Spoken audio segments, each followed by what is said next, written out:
Welcome students of Great Oak High School.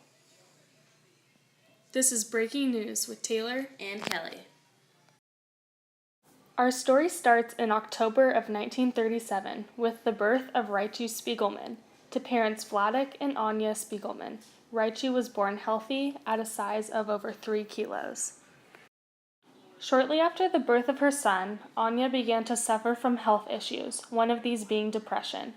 Anya stated that she no longer wanted to live, so Vladek decided that it would be a wise decision for the both of them to visit a sanitarium in order to nurse Anya back to health. The sanitarium was located inside Czechoslovakia, and Vladek described it as one of the most expensive and beautiful in the world.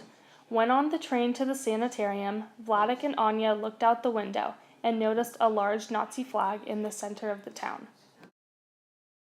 After Anya was nursed back to health, she and Vladek returned to their home 3 months later. Vladek's father was at the train station to pick the couple up. Upon their arrival, Vladek's father brought heartbreaking news. He announced that their factory, which had begun to do very well before their departure to the sanitarium, had been robbed. Vladek had not insured it before it was robbed, and all of their earnings and products were gone.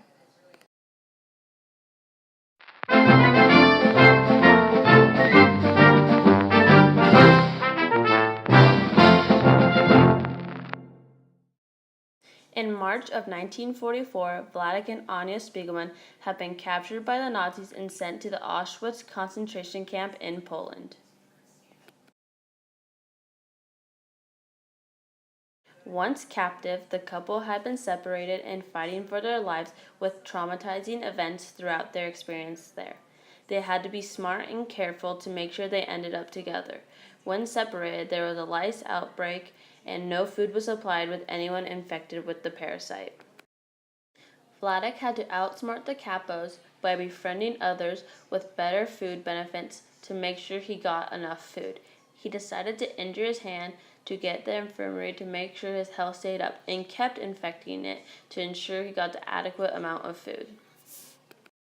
Although Vladek had made sure to go to the infirmary, he still needed food when let out. With his connections, he was able to receive a clean, lice-free shirt and able to have more food. Vladek was still covered in lice and starting to get typhus along with the rest of his barrack. He was feeling weaker and sicker than usual and wasn't able to do the work as he normally could. Once the whole barrack had been infected with typhus, but still stable enough to survive, the capos and SS officers informed the captives that they were being traded as prisoners of war at the Swiss border. Everyone's hopes were lifted and they were ready to go home. Yet when they arrived at the border, the Swiss were nowhere to be found and they were sentenced back to Auschwitz. Thank you for watching Breaking News with Kelly and Taylor. Stay tuned for more breaking news.